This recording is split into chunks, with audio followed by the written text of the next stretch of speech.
Hallelujah, praise the Lord.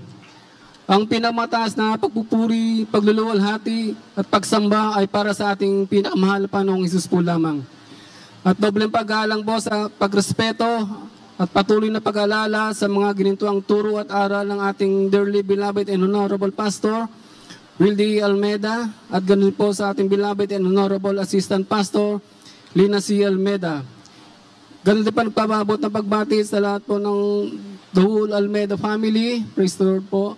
Ganun din po sa ating mga beloved preachers, beloved workers, at sa inyo po aking minamahal na kapatiran, baguhan po datihan. Puri po ang ating pinakamahal na Panginoon. Mga minamahal, nais ko lamang pong pasalamatan at luwalhatiin, dakilain ng ating pinakamahal na Panginoon sa kabutihan niya po sa aking buhay, sa pangalawang pagkakataong pinagkaloob niyo po sa akin, na siya po ay aking paglingkuran, sambahin sa Espiritu Tutuhanan. Mga namanal, ako po ay nakakilala sa ating pinakamahal na Panginoon, year 1984 po. Bata pa po ako noon, mga inumahal, 11 years old pa lang po ako noon. Kaya hindi ko pa po talaga na unawaan ay paglaban ng aking pananampalataya, mga inumahal. Dahil po sa ating kabataan ngayon, mga inumahal, na doon po talaga na dumanas din po ako ng pag-uusig sa aking mamahal sa buhay, sapagkat ako lamang po mag-isa ang naglilingkod sa aming pamilya. Andun po minamahal na naranasan ko na sunugin po yung aking damit na pagsamba. Ganon din po napunitin po ang aking Bible, ang aking kamay-namahal na kapatid mo minamahal. Sapagkat sila po ay ayaw na ayaw po nila kung pumunta sa gantong gawain mga minamahal. Ngunit totoo po minamahal na dahil po sa kabataan ko noon minamahal, unti-unti po ako nawalay sa paglilingkod sa ating pinakamahal na Panginoon. Ako po ay lumaki mga minamahal na puno-punong galit ang aking puso at isipan minamahal. Andyan po na natuto po akong sa lahat ng bisyo. Bata pa lang po akong minamahal. Andyan po na natuto na po akong uminom, manigarilyo, gumamit po ng inagbabawal ng gamot, marijuana, drugs, mga syrup na yan mga minamahal. Nagkaroon din po ako ng grupo minamahal. At dyan po ay puro pagnanakaw ang aming ginagawa. Hindi po basta-basta pagnanakaw mga minamahal sapagkat ang pinapasok po namin mga company, mga kumpanya mga minamahal. Kapag wala na po kami pera, may operation man yan, gabi man yan o umaga, pinapasok namin yan para magkaroon lamang po yung pera, pantustos po sa aming mga bisyo. Hanggang sa dumating na po minamahal yung sinasawag na shabu, minamahal, lalo po naging gumundon, minamahal.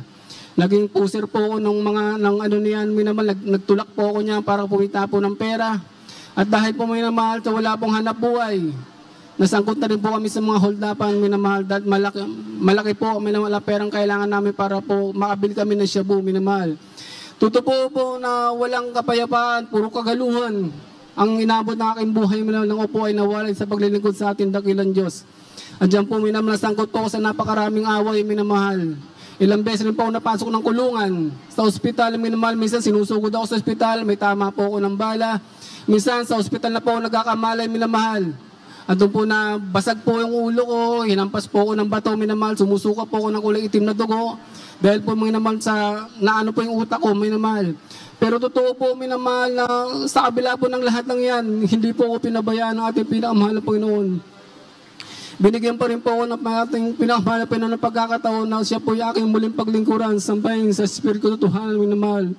Salamat sa ating minamahal, ginagalang mala pastor sa kanyang mga panalangin, minamahal, para sa mga katulad naming nawalay sa paglilingkod sa ating dakilang Diyos. Kami po ay bigyan muli ng pagkakataon ng ating mahal na Panginoon.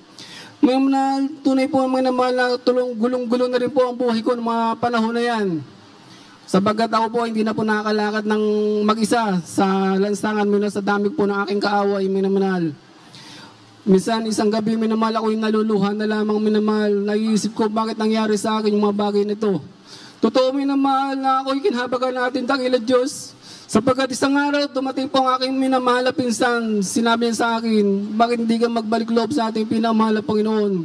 Napakaswerte mo sapagkat sa dinami-dami ng gulong pinasok mo, buhay ka pa rin hanggang sa ngayon. Totoo po yan, minamahal, sapagkat minsan po isang beses ako po'y napaaway, minamahal, ako po'y tinutukan ng baril ng aking kaaway, minamahal.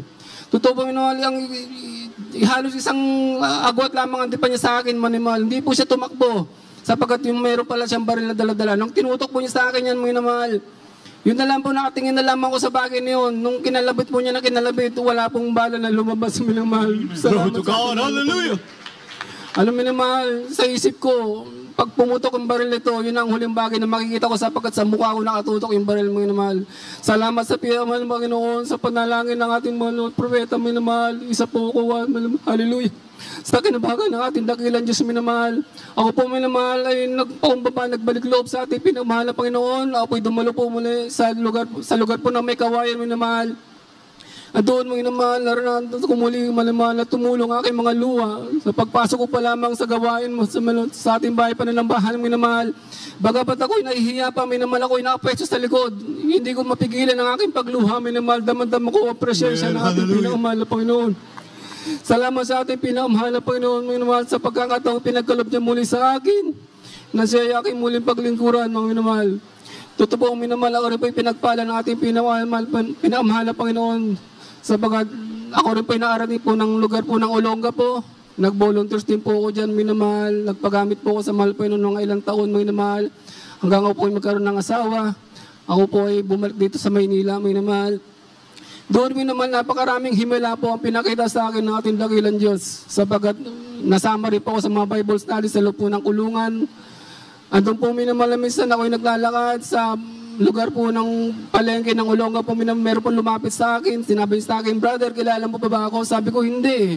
Sabi niya, isa ako sa preso na nahayuan ninyo doon, pinalaya na ako ng ating pinakamahal na Panginoon. Siya po sa ating dakilang Diyos. Maraming salamat sa ating pinakamahal na Panginoon. At meron din po itong kuba, minamahal, matanda na po siya, kuba, letter C na po talaga ang katawan niya. Pero nung po siya maliyan, minamahal, siya po talagang inunat po ng mahal na Panginoon ng katawan niya. Nung tinanong po namin siya, minamahal, ano po nangyari sa inyo? Sabi niya, brother, nung ako inuwakat sa ulo, parang meron daw pong kamay na nasa likod niya. Nung kinastaot po yung pagkakuha, tinulak po yung likod niya ng pagano. Dumiretso po siya ng pagano. Praise the Lord. Purihin natin, minamahal na Panginoon. Maraming salamat din po sa mahal Panginoon sa mga pagpapalang yan. Mas kagalingan po ng aking karamdaman. Nagkaroon din po ako ng ulcer, mga namal, dahil po sa bunga po na aking pag-iinom nung ako po nasa sanlibutan pa, mga namal. Sapagkat kung ako po mag-inom, mga namal, hindi po oras ang binibilang, araw po ang binibilang namin sa inuman, mga namal, wala pong kain-kain yan. Nagkaroon po ako ng ulcer, mga namal, at yung po, mga namal, kapag sinusumpong yun, talagang umiikot po talaga ako sa higaan, hindi ko po talaga kaya, mga namal. Yan po ay pinagaling din po ng ating pinakamahal na Panginoon, mga namal. Binago po ang aking buhay, ang lahat po ng aking bisyo, yan po ay inalis ng ating pinakamahal na Panginoon. Pinapasalamatan ko rin po, mga namal, ang mga pagpapalang yan. At ganoon din po, mga namal, ako rin po ay pinagkaluban ng hanap buhay ng ating dakilan Diyos. Ako po ay naging driver, mga namal, hallelujah. Isa pong driver po ng isang L300 ng lalamove, mga namal. Tunay po, minamahal, sa aking pagmamaneho, andyan po na karanas din po ako ng mga tulog sa pagmamaneho, minamahal, sapagkat napakalayo po ng biyahe. Umaga, inaabot na po ako ng hating gabi, minsan sa pagmamaneho. Andyan po na nakakatulog na po sa pagmamaneho, minamahal. Galing po ako ng probinsya noon, pauwi na po ako dito sa Manila. Nagulat na lamang po, minamahal, bigla akong nakaidlip. Bigla pong may umano sa aking isipan, sabi sa akin, bakit ka natutulog, hindi ba nagmamaneho ka? Pag mulit po ng mata, napakabilis po talaga ng takbo ko, minamahal. Salamat sa ating pinakamahal na Panginoon, hallelujah. Ginising po niya ako, minamahal, sa sobrang bilis ng takbo ko, minamahal. Wala po akong kasalubong ng mga sasakyan, minamahal, tapos mga bandang alas 12, alauna po ng hating gabi, malinis po talaga sa sasakyan, malinis po ang kalsada. Salamat sa mahal na Panginoon, dahil sa haba po ng idlip ko ng minamahal, hindi po ako na-aksidente. Salamat sa ating pinakamahal na Panginoon, minamahal. At ganoon din po, minamahal, hindi po puro pagpapala ang paglilingkod sa ating pinamahal na Panginoon, sapagkat dumanas din po ako ng minamahal ng mga pagsubok. Andiyan po, minamahal, na ako po'y nawala ng hanap buhay. Yung aking pong minamaneho na sasakyan, minamahal, yan po ay nawala, minamahal. Andiyan po na wala na po kaming pambili ng pagkain, minamahal. Mga anak ko, nag-aaral pa po yan. Ultimo asin, wala na pong pambili ni Pospro, wala na pong pambili, mga minamahal. Lumipas po ang araw, ang linggo, ang buwan, mga minamahal. Talagang ganun po ang nangyari sa buhay ko, mga minamahal. Ang sabi po sa akin ng aking beloved wife, bakit hindi pa ibaba yung pride mo, bakit hindi ka humingi ng tulong? Sabi ko, higit na may magagawa ang ating dakilang Diyos kaysa sa tao na aking pupuntahan. Hallelujah. Totoo, mga minamahal, hallelujah. Hindi po kami pinabayaan ng ating pinamahal na Panginoon. Andiyan po minamahal yung may nag-offer sa akin. Talagang umiyak po ako sa mahal na Panginoon. Sabi ko, mahal na Panginoon, tulungan niyo ako sa pagkakataon to. Hindi ko to kaya. Minamahal, andiyan po kinabukasan. Sasabihin sa akin, kami nang bahala sa baon ng mga anak mo. Meron po nagdadala sa bahay, mga bigas, mga pagkain. Talaga pong hindi po kami pinabayaan ng ating pinamahal na Panginoon. Hallelujah. At ganun po minamahal, talagang sabi ko sa mahal na Panginoon, hindi ang mga pagsubok na ito ang muli magpapawalag sa akin sa paglilingkod sa inyo. Hallelujah. Totoo minamahal sapagkat sa patuloy na yan minamahal. Hallelujah. Sabi ko sa isipan ko, ang mga pagsubok ito, may katapusan din ito minamahal. Totoo po minamahal sapagkat isang araw, pinauwi po ng lahat ang malapay ng mga pagsubok na yan minamahal. Ibinalik po ng malapay ng sasakyan na aking minamanayo. At ganito, tigil po minamahal. Yung kinikita po ng sasakyan minamahal, nung bago po yung kuha sa akin ng ating dakilang Diyos minamahal, dinoble po ng ating pinakamahal na Panginoon. Puri ng ating mahal na Panginoon. At pinapasalamatan ko rin po minamahal kagalingan po ng aking beloved mother minamahal. Aking minamahal na ina minamahal, siya po 84 years old na po. Andiyan po dumating po na tinawagan po ako ng kapatid. Sabi niya ang nanay hindi na makatayo, hindi na halos hindi na makagalaw. Sabi ko, sige, pupunta ako dyan. Pagpunta po namin doon minamahal, nagpatugtog po ng papuring awitin, nagkaroon po siya ng kalakasan minamahal. Ang sabi po sa akin ng mga minamahal kong kapatid, kasi hindi na siya umiinom ng gamot eh. Totoo po minamahal, mula mong nakasama po ang naglingkod po ang ating pinakamahal na Panginoon sa banal na ministeryong ito.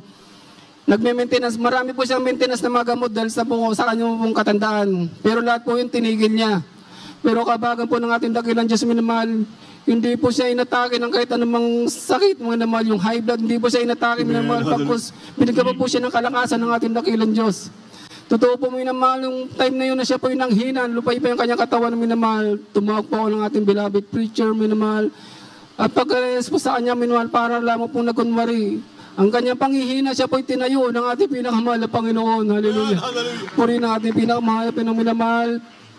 At pinapasalamatan po mahal na Panginoon manamahal sapagkat ang aking pong mga anak ay ginagamit na pong bilang mga awit sa gawain pong ito ng ating dakilang Diyos. At aking pinapasalamatan ng ating pinakamahal na pero sa mga pagpapalang pisikal, material, higit sa lahat ang pagpapalang espiritual. At ang lahat po ng kapuriang pasalamat, pagdakila, pagkulorati, walang iba kundi sa ating pinakamahal na Panginoong Jesus po lamang. Amen.